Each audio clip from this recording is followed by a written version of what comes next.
Good morning, champion. This is Professor Asun from Government College of Technology. I am having a civil engineer, Sweta Alan. Me, penna civil engineer oda நம்ம என்ன கத்துக்க போறோம்னா thin cylinder க்கும் thick cylinder க்கும் என்ன difference கத்துக்க போறோம். என்ன டிஃபரன்ஸ்? So thin cylinder னா எப்படி சொல்றோம்னா thickness by diameter வந்து less than 1/10 to 1/15 ஆ இருந்துச்சுனா அது thin cylinder அப்படினு சொல்றோம்.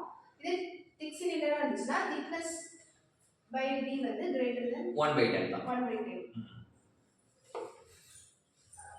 இதுல அடிக்கடி கன்ஃபியூஷன் வரும். அடிக்கடி என்ன கன்ஃபியூஷன் வரும் அப்படினா நமக்கு எப்படி t/d னா t சின்னவன் d பெரியவன், t சின்னவன் d பெரியவன். அப்ப இது 1/20 தான் நான் படிச்சிருக்கேன். 1/10 to இல்ல நான் எப்படினா t/d வந்து less than or equal to 1/20 ஆ இருந்தா thin, t/d வந்து greater than 1/10.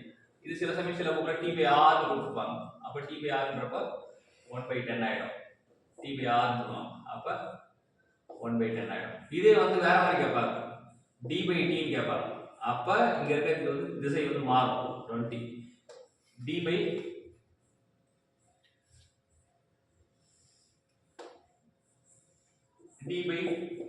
சொல்லுவாங்க. திக்கு வந்து திக்கு கம்மியா இருக்கும். சோ இதான் திக்கா இருக்கும்போது திக்னஸ் வந்து கீழ போச்சுனா கம்மியாயிடும். தின்னா இருக்கும்போது திக்னஸ் கீழ போனா அதிகமாகும். சோ சூப்பரான விஷயம். இந்த நாலு ஃபார்முலா வந்து எப்படி வேணா மாத்திக்கலாம். நம்ம எப்பவுமே வந்து திக்னஸ் நம்ம எதை பார்த்து பேச போறோம்னா திக்னஸ் வந்து மேல வச்சுட்டா ஈஸி. திக்னஸ் மேல இருக்கும்போது கம்மினா தின் தான், அதிகமா இருந்தா திக் தான். ஆனா திக்னஸ் கீழ கொண்டு போனா அதிகனா தின். ஆமா, கம்மினா திக். ஏன்னா டயமீட்டர் நம்ம வேல்யூ எங்க இருக்கான்? கீழ இருக்கான். நம்ம வேல்யூ கீழ இருக்கும்போது அந்த இது மாறிடும், கான்செப்ட் மாறிடும். தலைகீழ கவுத்திக்குங்க. ஆனா இந்த இது மட்டும் சொன்னாலே போதும். thickness by diameter ratio 1/10 greater than. இங்க வந்து 1/10 னா இங்க ஈக்குவல் சேர்த்துக்கணும். அவ்வளவுதான். சரியா? அடுத்து நெக்ஸ்ட் thin cylinder ல என்ன இருக்குன்னா hoop stress, longitudinal stress and radial stress இருக்கும். hoop radial stress இல்ல இது வந்து shear stress. இது வந்து shear stress. So radial stress இருக்காது அப்படின்றது தான் இங்க முக்கியமான விஷயம். thin cylinder radial stress இருக்கா 0. இப்போ hoop stress வந்து நம்ம circumferential stress அப்படினு சொல்லலாம். that is sigma h is equal to pd divided by 2t. இது வந்து tensile nature ல இருக்கும்னு சொல்லலாம். அடுத்த longitudinal stress வந்து axial stress அப்படினு சொல்லலாம். அப்ப sigma l is equal to pd divided by 4t. அது வந்து tensile nature ல இருக்கும். next shear stress வந்து pd divided by 8t அப்படினு சொல்றோம். இதுல radial stress வந்து 0. radial stress கண்டிப்பா thin cylinder 0 ஆ இருக்கும் அப்படின்றீங்க. அடுத்த கான்செப்ட். அடுத்து thick cylinderல என்ன சொல்றாங்கன்னா லாமிஸ் தியரம் வச்சு சொல்றாங்க. இந்த லாமிஸ் தியரம் என்ன அசம்ப்ஷன் சொல்றாங்கன்னா material is homogeneous, isotropic and linear elastic அப்படினு சொல்றாங்க.